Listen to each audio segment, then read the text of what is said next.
এসআইআরের নামে নির্বাচন কমিশনের সিদ্ধান্তের প্রতিবাদে এবার সরব বামফ্রন্ট।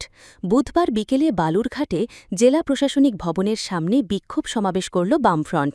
এদিনের এই কর্মসূচিতে উপস্থিত ছিলেন সিপিএমের জেলা সম্পাদক নন্দলাল হাজরা, আরএসপির জেলা সম্পাদিকা সুচেতা বিশ্বাস, সারা বাংলা শিক্ষক ও শিক্ষাকর্মী সমিতির যুগ্ম সম্পাদক অর্ণব চৌধুরী সহ অন্যান্য বিশিষ্টজন।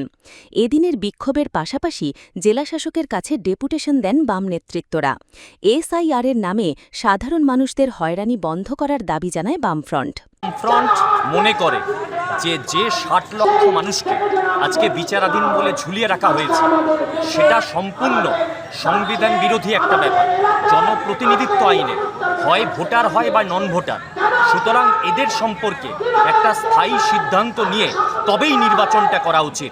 এদেরকে ঝুলিয়ে রাখা উচিত না। দ্বিতীয়ত, যারা ডিলিট হয়েছেন বা বিচারাধীন আছেন তাদের কি কারণে তারা ডিলিট বা বিচারাধীন সেটাকে কারণসহ তালিকা প্রকাশ করতে হবে, যাতে পরবর্তী এরা ভোটার হিসাবে আসতে পারে। দেখুন, আমাদের বক্তব্য খুব স্পষ্ট, যারা বৈধ ভোটার তারা তালিকায় থাকুন, যারা অবৈধ তাদেরকে চিহ্নিত করা হোক। কিন্তু মানুষকে নিয়ে, মানুষের গণতান্ত্রিক অধিকার ভোটাধিকারকে নিয়ে এইভাবে ছেলেখেলা করা কখনোই চলবে না।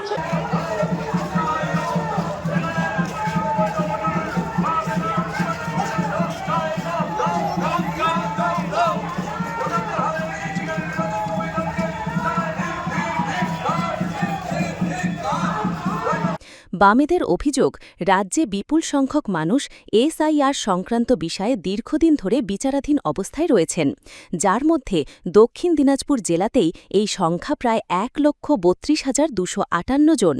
এই বিপুল সংখ্যক মানুষের গণতান্ত্রিক অধিকার, বিশেষ করে ভোটাধিকার নিশ্চিত না করে নির্বাচন প্রক্রিয়া সম্পন্ন করা উচিত নয়। ভোটার তালিকায় বৈধ ভোটারদের নাম সঠিকভাবে অন্তর্ভুক্ত করতে হবে এবং অবৈধ নামগুলি চিহ্নিত করতে হবে।